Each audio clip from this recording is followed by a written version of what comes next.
అతి నేర్పుతోట రణం సలుపుతున్నాడు అక్షకుమారుడు. పాపం స్వామివారికి జాలేసింది. అక్షకుమారుని చూసి స్వామివారికి జాలితో ఈ బాలుడిని చంపటం ఆయనకి బాధ అనిపించి చేతులు రావట్లేదని కొద్దిసేపు వేచి నిగ్రహించుకున్నారు స్వామివారు. అయినా కానీ అక్షకుమారుడు ఆగట్లేదు. అంతకంతకు పేట్రేగిపోతున్నాడు అక్షకుమారుడు. రణమందు అగ్నిహోత్రంలాగా ప్రకాశిస్తూ రేగుతున్నారు. ఇద్దరి మధ్య భీకరమైన పోరు జరుగుతుంది. ఆ పోరు భూమి ఆకాశంలో కూడా జరుగుతూ ఉంది. అతి నేర్పుతోడ రణము సల్పెడు అక్షకుమారుని మారుతి దయ్యగొని బాలుని జంపగా చేతులు రావని వేచి చూచెను నిగ్రహించుకొని అక్షకుమారుడు అంతకంతకును అగ్నిహోత్రుడై రణమున రేగెను. ఇరువురి నడుమా భీకరమైన పొరుచెల రేగే ఆకాశమున. స్వామి మధ్య అక్షకుమారుడి మధ్య భీకరమైన పోరు ఆకాశంలో జరుగుతుంది. ఇంత చూశాక ఓపిక పట్టి సహనం నశించింది స్వామివారికి. కోపం వస్తే మామూలు ఆయన కాదు కదా, నశించి ఇది అగ్నికణంలా ఉంది, ఇది పెరిగి పెద్ద అవ్వకుండా ముందే దీన్ని ఆర్చాలని చెప్పి స్వామి ఒక నిర్ణయానికి వచ్చారు. వచ్చి ఒకేసారి స్వామి సింహనాదాన్ని చేశారు. ఆ సందర్భంలో అగ్నికణమని జాలి కూడదని రఘులకమును పే ఆర్పుట మేలని సింహనాదమును మారుతి చేసే అరచేత జరచి భయముల జంపెను రథమును బట్టి విరిచి వేసెను అక్షుని దృంచి విసరి వేసెను అక్షుని మొండెము అతి ఘోరముగా నేలపై పడే రక్తపు ముద్దగా. చూశారు స్వామి. చూసి ఇంక ఈ అగ్నికణాన్ని ఆర్పాలనుకుని నిర్ణయానికి వచ్చారు స్వామి. వచ్చేసి ఒక్కసారి సింహనాదం చేసి పెద్ద ఆయన అరచేత ఒక్కటిచ్చారు. ఇచ్చేసి రథాన్ని బట్టి ఇలా ఇరిసి పక్కకు విడేశారు. అలాగే అక్షకుమారుని కూడా పట్టుకుని ఒక్క తుంపు తుంపి గిరాటేశారు. ఆ దెబ్బతో ఇక్కడ నుంచి ఉన్న మొండెం అక్షకుమారుడిది వేరైపోయింది. శరీరం వేరైపోయింది, మొండెం ఒక పక్క వెళ్ళిపోయింది. అతి ఘోరంగా నేలపై పడిపోయాడు పాపం అక్షకుమారుడు. సో ఈ విషయం వెంటనే రావణాసురుడికి మళ్ళీ చేరదీశారు. ఈ రాక్షస ఉన్నారు కదా, రాక్షస సైన్యం అందరూ కూడా మళ్ళీ ఈ అక్షకుమారుడి మరణ వార్తను కూడా రావణాసురుడికి చేరవేయటం జరిగింది. సో అప్పుడు రావణాసురుడి పరిస్థితి ఎలా ఉందో ఇప్పుడు చూద్దాం.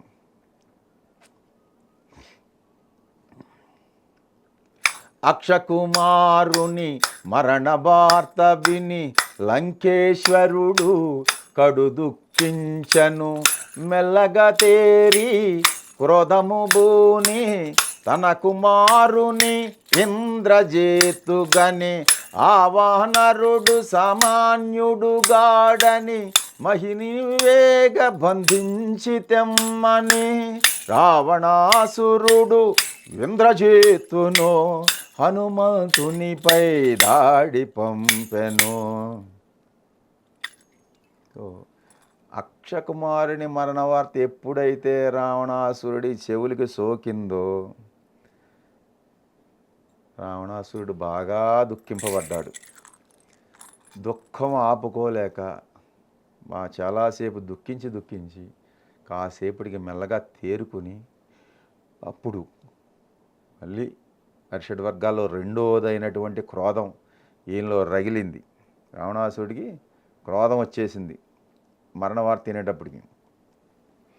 అప్పుడు తన కొడుకైనటువంటి ఇంద్రజిత్తుని పిలిచాడు. ఇక ఫైనల్గా అన్ని అస్త్రాలు అయిపోయినాయి, ఇక మిగిలిన అస్త్రం ఇంద్రజిత్తే అని చెప్పి ఇంద్రజిత్తుని పిలిచి ఆడొచ్చినోడు సామాన్యుడు కాదు, తొందరగా వెళ్ళి వాడిని బంధించి తీసుకురా నాయనా అని చెప్పి రావణాసురుడు స్వామివారి మీదకి ఇంద్రజిత్తుని దాడికి పంపించారు. ఈ సందర్భంలో అప్పుడు స్వామివారు మామూలైన భయంకరంగా ఖాయం పెంచి దుమ్ము దులిపేస్తున్నారు.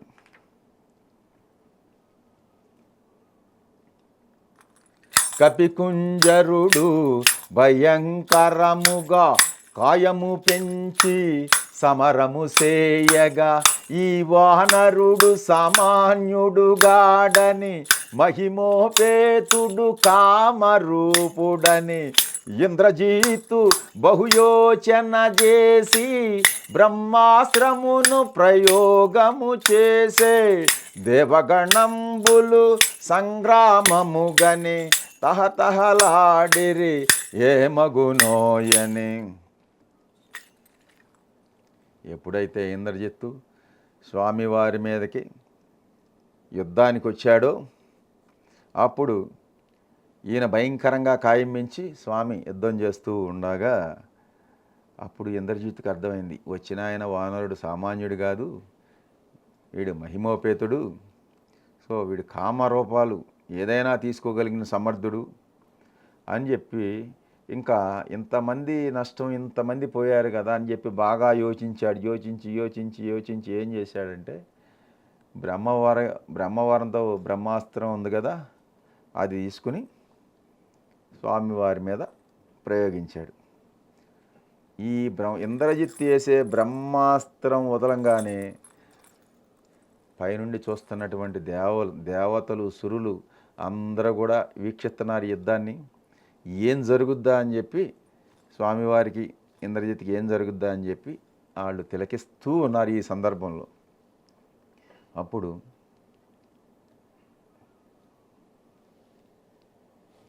బ్రహ్మాశ్రముచే బంధింపబడి పవన కుమారుడు నేలపై బడే వనజబవుడు తనకు వసగిన వరము స్మరించుకొని ప్రార్థన చేసే వాయు బ్రహ్మ ఇంద్రాది దేవతల కాపాడుమని ధ్యానము చేసే దేవగణంబులు సంగ్రామముగని తహతహలాడిరి ఏమగునోయని. ఇంద్రజిత్ బ్రహ్మాస్త్రం ప్రయోగించడంతో స్వామివారు బ్రహ్మాస్త్రాన్ని కట్టుబడి అన్నారు. ఆ కట్టుబడంతోనే స్వామి ఒకసారి నేల మీద కూలిపోయారు. వనజబోవుడైనటువంటి బ్రహ్మదేవుడు స్వామివారికి వరం ఇచ్చారు, క్షణకాలం నా బ్రహ్మాస్త్రానికి నువ్వు కట్టుబడి ఉండు, తర్వాత అది తొలగిపోద్ది అని చెప్పి స్వామివారికి ఒకనొక టైంలో ఆ బ్రహ్మదేవుడు వరం ఇవ్వటం వల్ల సో ఆ వరాన్ని గుర్తు తెచ్చుకుని ప్రార్థన చేస్తున్నారు స్వామివారు. వాయువు, బ్రహ్మ, ఇంద్రుడు, దేవతలందరికీ కూడా మనసులో స్మరించుకుని కాపాడండి అని చెప్పి ఒకసారి స్వామి ప్రార్థన చేశారు. ఆ బ్రహ్మాస్త్ర ప్రభావం వల్ల ఆయన ప్రార్థన చేయడం జరిగింది. ఇదంతాగా చూస్తున్నటువంటి దేవగణాలు అందరూ కూడా ఏం జరుగుద్దా అని చెప్పి తహతహలాడిపోతున్నారు పైనుండి చూసుకుంటూ, స్వరులందరూ కూడా ఏం జరుగుద్దా అని చెప్పి. అప్పుడు బ్రహ్మాస్త్రం వచ్చేసి స్వామివారిని ఇలా చుట్టుముట్టి కట్టులతో బంధించింది. ఆ బంధించిన సందర్భంలో స్వామివారు తమకు లొంగిపోయారనుకుని పాపం రాక్షసులందరూ కూడా ఇంకా సంబరాలు కేరింతలు కొడుతూ ఉన్నారు. ఆ సిచ్యువేషన్లో కట్టుబడియున్న వనరోత్తముని అసురులు తలచిరి తమకు లొంగెనని త్వరగా దానవుల దరి చేరి నరచీరలతో బిగి బంధించిరి. బ్రహ్మవరమున బ్రహ్మాస్త్ర బంధము క్షణకాలములో తొలగిపోయెను. మారుతి మాత్రము నరచీరలకే కట్టుబడినటుల కదలకయుండే.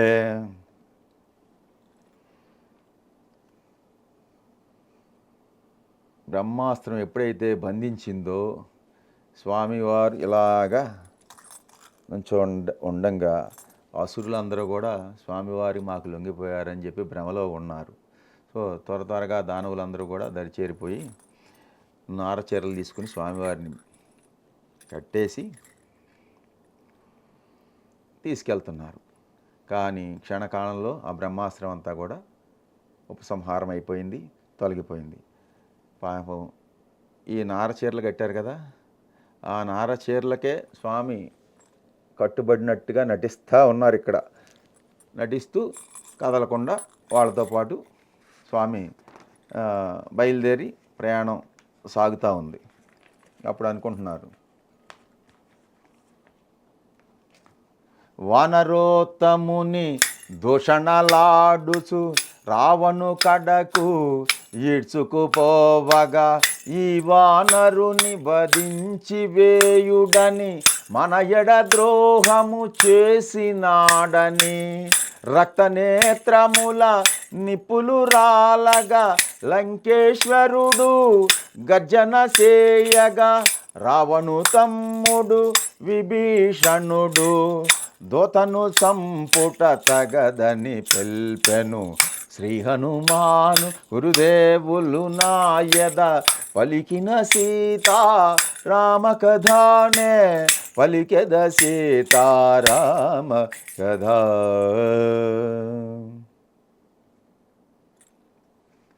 ఎప్పుడైతే ఈ వానరుణ్ణి స్వామివారిని రావణాసురుని యొక్క అసురులందరూ కూడా చేరి దూషణ అంటే దూషించుతూ స్వామి వారిని అక్కడికి రావణాసురుడి దగ్గరికి ఈడ్చుకెళ్తా ఉన్నారు. అప్పుడు స్వామిని చూసిన రావణాసురుడు అంటున్నాడు క్రోధంతో, ఈ వానరుడిని వధించి వేయండి, మన ఎడ ద్రోహం చేసి మన అసురబీరులు ఇంతమందిని చంపి మన యొక్క వనాలని ధ్వంసం చేసి ఈ రావణాసురుడికి కళ్ళమ్మట నిప్పుల వర్షం పడుతుందన్నమాట. అలా గర్జన చేస్తూ వధించి వేయమని చెప్పి అసురుల్ని ఆజ్ఞాపించేశాడు.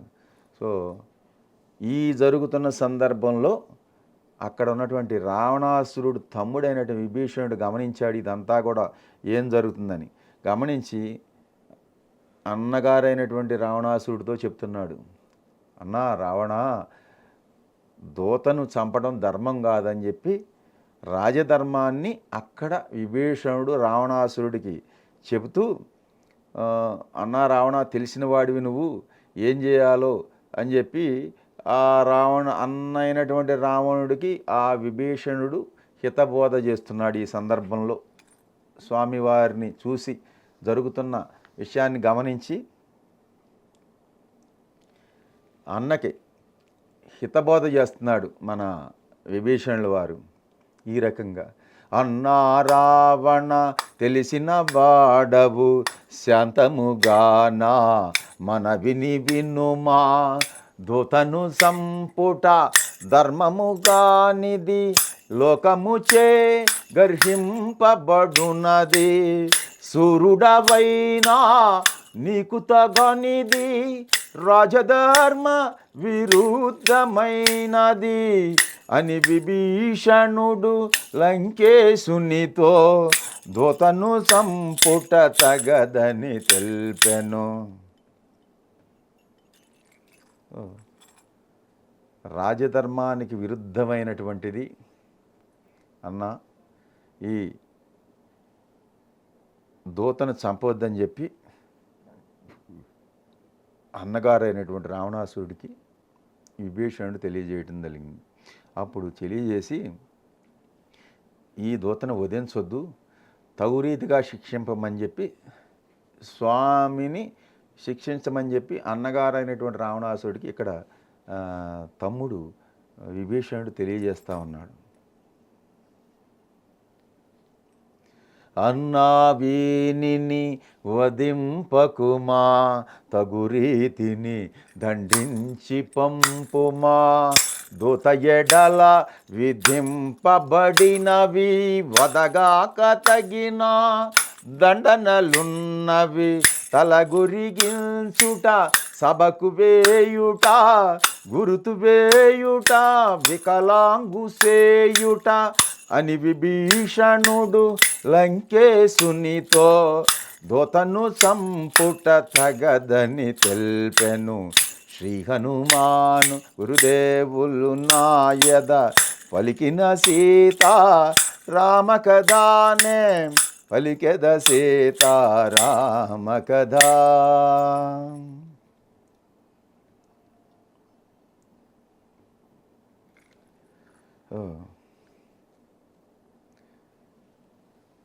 దూత ఎడల విధింపబడినవి చంపడం కన్నా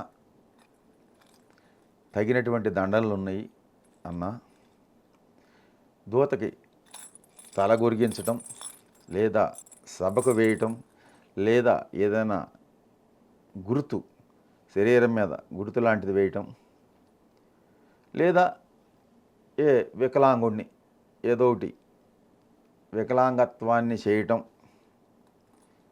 చేయమని చెప్పి రావణాసురుడికి విభీషణుడు ఇక్కడ ఒక సూచన చేశాడు. అప్పుడు రావణాసురుడి ఆ సందర్భంలో రావణాసురుడు ఎలా అంటున్నాడు, కపులకు వాలము ప్రియభూషణం కదా, ఆ వాలాన్ని కాల్చండి అని చెప్పి భటులను ఆజ్ఞాపిస్తున్నాడు.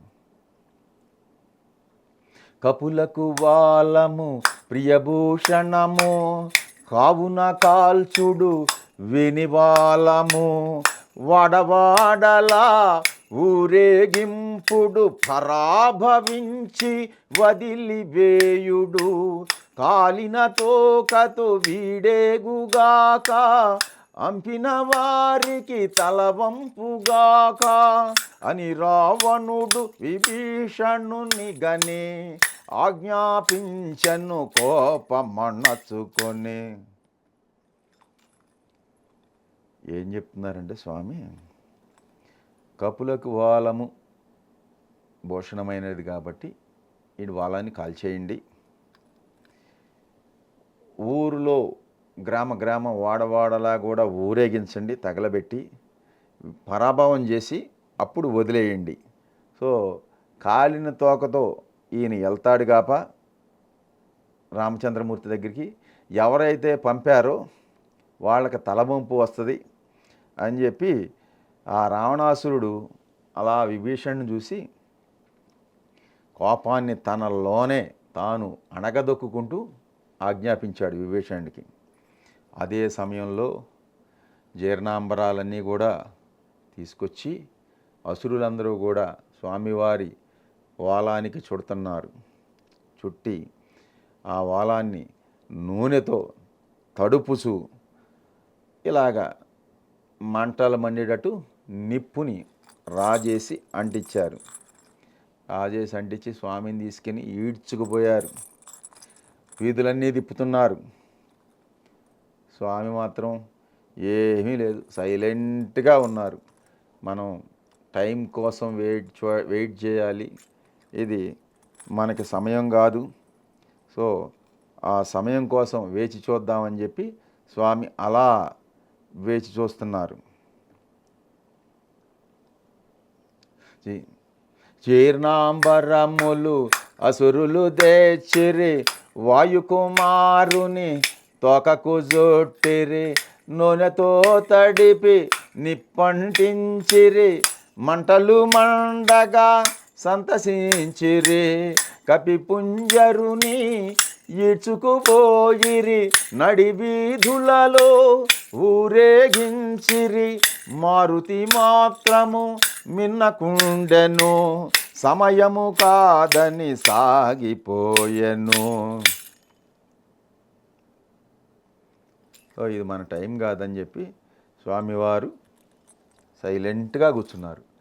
ఇంకా ఆ సందర్భంలో కపిని బంధించారు, తోకగాల్చారని చెప్పి లంకామగనం మొత్తం కూడా తెలిసిపోయింది.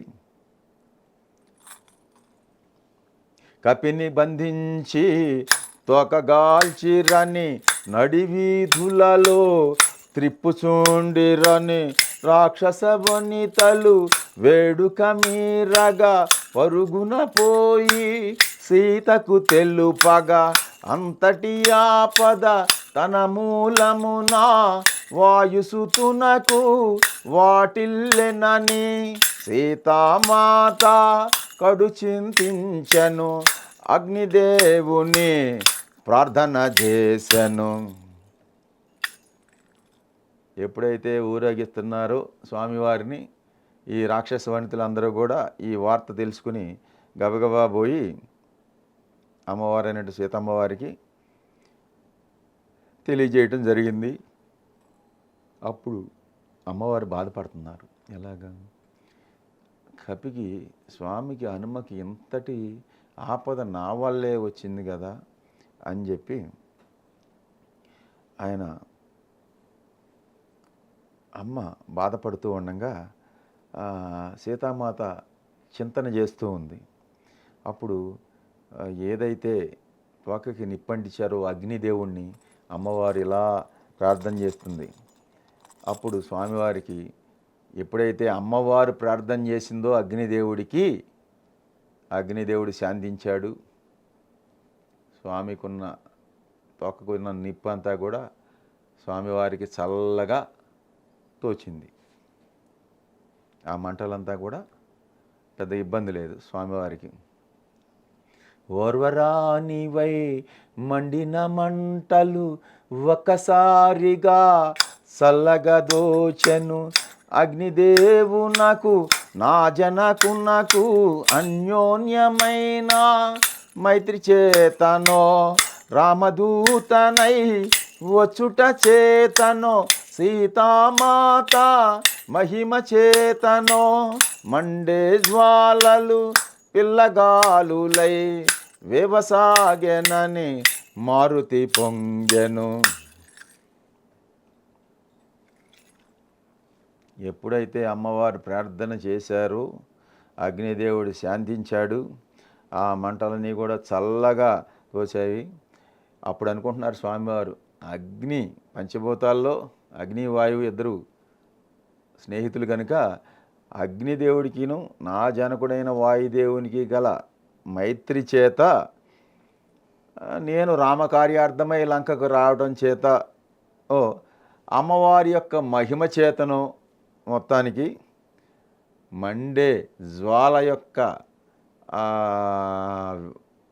కణాలు అన్నీ కూడా గాలిలాగా ఆయనకి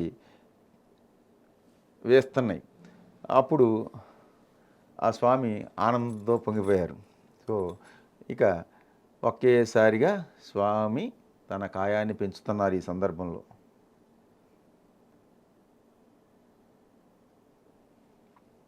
ఆనందముతో కాయము పెంచెను, బంధములన్నీ తెగిపడిపోయెను, అడ్డగించిన అసురులందరిని అరచేత చరచి అట్టడగించెను, గిరిశిఖరము వలె ఎత్తుగనున్న నగరద్వారా గోపురమందున స్తంభము పైకి మారుతి ఎగసెను, లంకాపురమును పరివీక్షించెను.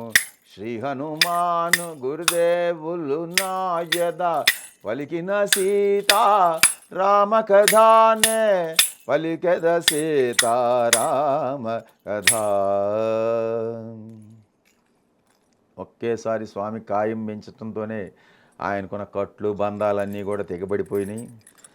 అడ్డొచ్చిన అసుర వీరులందరినీ కూడా ఒక్క ఉదుటిన మొత్తాన్ని ఇసిరి దూరంగా పడగొట్టి దొరికిన వాళ్ళని దొరికినట్టు కూడా స్వామివారు చిందరవందర చేసేశారు.